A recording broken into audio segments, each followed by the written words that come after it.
Di Konoha, Saruto sedang tertidur lelap di kamarnya. Namun, tiba-tiba ia merasakan sesuatu yang aneh. Dalam mimpinya, ia melihat masa depan Konoha lenyap begitu saja, seolah-olah desa itu tidak pernah ada. Saruto terbangun dengan napas tersengal dan tubuh penuh keringat dingin. Matanya yang memiliki jugan masih bersinar terang, menandakan bahwa apa yang baru saja ia alami bukanlah sekadar mimpi biasa. Saruto terdiam sejenak, mencoba memahami apa yang baru saja terjadi. Ia tahu bahwa mata jugannya memiliki kemampuan khusus, tetapi kali ini berbeda. Ia bisa melihat masa depan tanpa ia sadari, seolah-olah jugannya mengaktifkan dirinya sendiri. Keesokan paginya, Saruto segera menemui ayahnya, Boruto, dan menceritakan semua yang ia alami semalam. Mendengar cerita tersebut, ekspresi Boruto berubah serius. Ia menyadari bahwa ini bukan masalah sepele. Jika Jugan Saruto benar-benar memperlihatkan masa depan, maka apa yang ia lihat mungkin akan terjadi. Tanpa membuang waktu, Boruto mengajak Saruto pergi ke kantor Hokage untuk mendiskusikan hal ini dengan Sarada. Sesampainya di sana, Saruto kembali menceritakan visinya tentang lenyapnya Konoha. Sarada mendengarkan dengan seksama dan mencoba menganalisis situasi. Setelah berpikir sejenak, ia menyimpulkan bahwa kemungkinan besar itu benar-benar gambaran masa depan, bukan sekadar ilusi atau mimpi biasa. Namun, satu pertanyaan besar muncul. Apa yang harus mereka lakukan? Di tengah kebingungan mereka, tiba-tiba Mitsuki muncul dari balik tembok. Ternyata sejak tadi ia diam-diam menguping pembicaraan mereka. Boruto yang menyadarinya langsung menatap Mitsuki dengan tatapan tajam. Mitsuki tersenyum kecil dan akhirnya keluar dari tempat persembunyiannya. Ia kemudian memberikan saran yang cukup mengejutkan. Kalau memang ini adalah gambaran masa depan, kita tidak bisa hanya diam dan menunggu.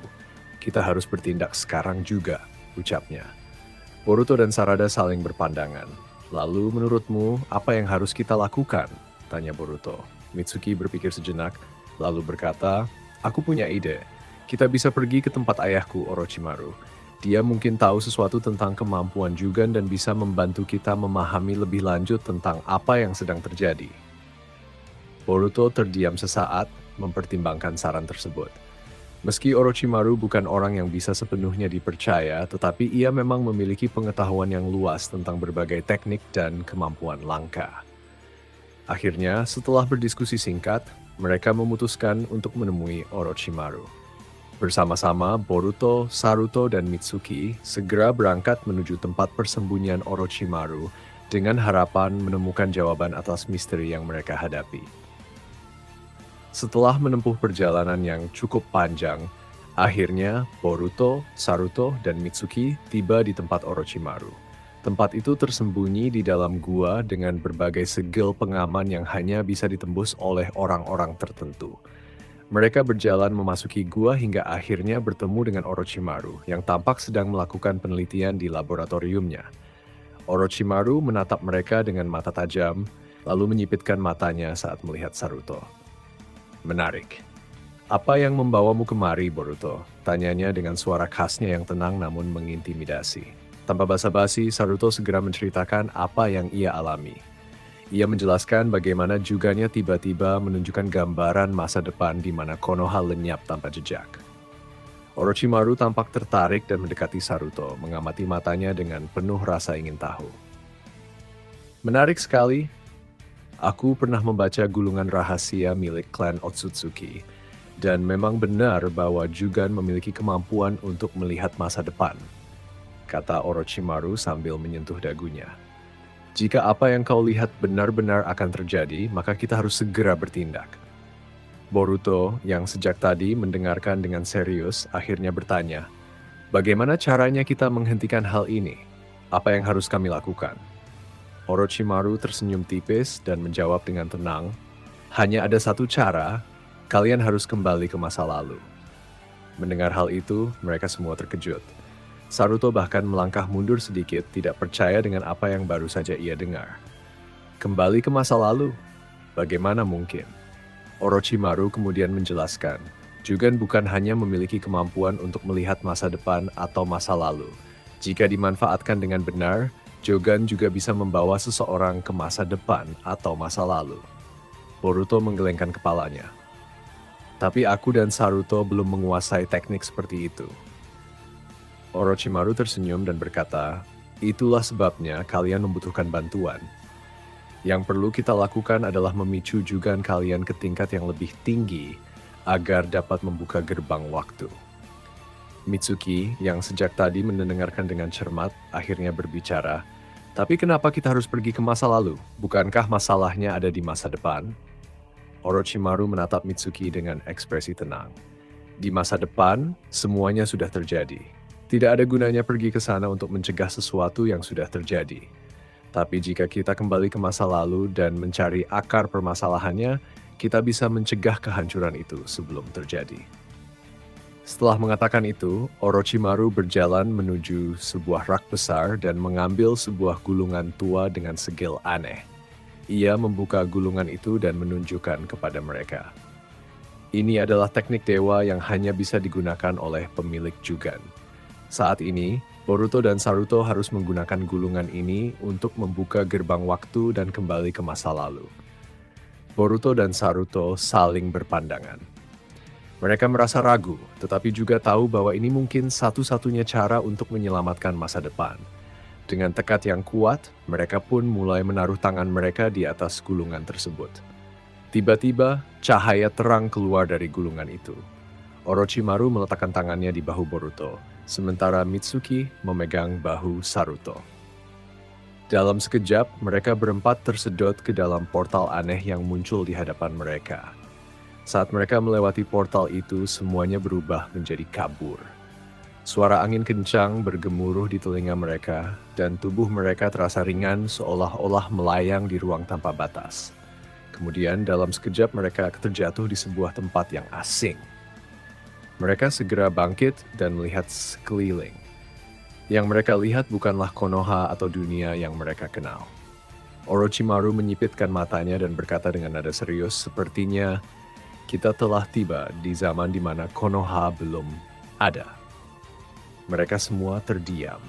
Mereka baru saja melakukan perjalanan ke masa lalu jauh sebelum Konoha didirikan. Saat mereka mulai memahami situasi ini, perasaan waspada mulai muncul. Kini, mereka harus mencari petunjuk tentang bagaimana mencegah bencana yang Saruto lihat dalam penglihatannya. Boruto, Saruto, Mitsuki, dan Orochimaru berdiri di tengah hutan lebat yang tidak mereka kenali. Angin bertiup kencang, membawa aroma tanah basah dan dedaunan tua. Tidak ada jejak peradaban modern, hanya pepohonan raksasa yang menjulang tinggi. Orochimaru mengamati lingkungan sekitar dengan seksama. Seperti yang kuduga, kita berada di masa sebelum Konoha didirikan. Itu berarti kita harus mencari peradaban manusia di tempat lain. Mereka mulai berjalan menyusuri hutan, waspada terhadap setiap suara yang terdengar. Setelah beberapa jam perjalanan, akhirnya mereka menemukan sebuah desa kuno. Bangunan-bangunannya sederhana, terbuat dari kayu dan batu. Orang-orang di sana mengenakan pakaian yang sangat berbeda dari zaman mereka. Kita harus menyamar, kata Orochimaru. Jika mereka melihat pakaian kita, mereka pasti akan curiga. Tanpa membuang waktu, mereka menyelinap ke beberapa rumah kosong di pinggiran desa dan mengambil pakaian khas penduduk zaman itu. Setelah mengganti pakaian, mereka mulai berbaur dengan penduduk desa sambil mengumpulkan informasi. Namun setelah berhari-hari berpindah dari satu desa ke desa lainnya, mereka tetap tidak menemukan petunjuk yang berkaitan dengan penglihatan Saruto. Frustrasi mulai muncul di wajah Boruto. Apakah kita salah tempat? Bagaimana jika kita tidak menemukan jawabannya di sini? Tiba-tiba Jugan Saruto menyala kembali. Matanya bersinar terang dan sebuah gambaran muncul di dalam pikirannya. Ia melihat sosok wanita dengan tanduk di kepalanya berdiri di tengah hutan yang gelap.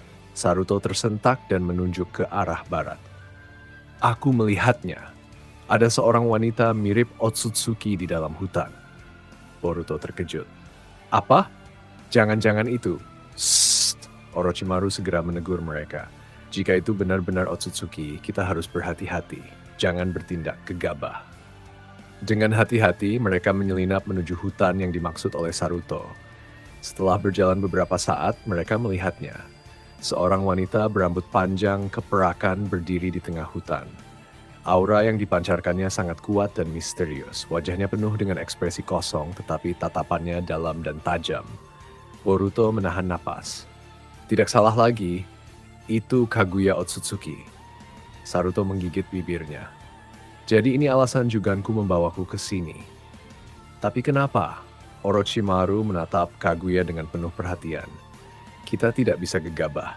Jika kita mengganggunya sekarang, kita bisa mengubah sejarah dengan cara yang tidak terduga.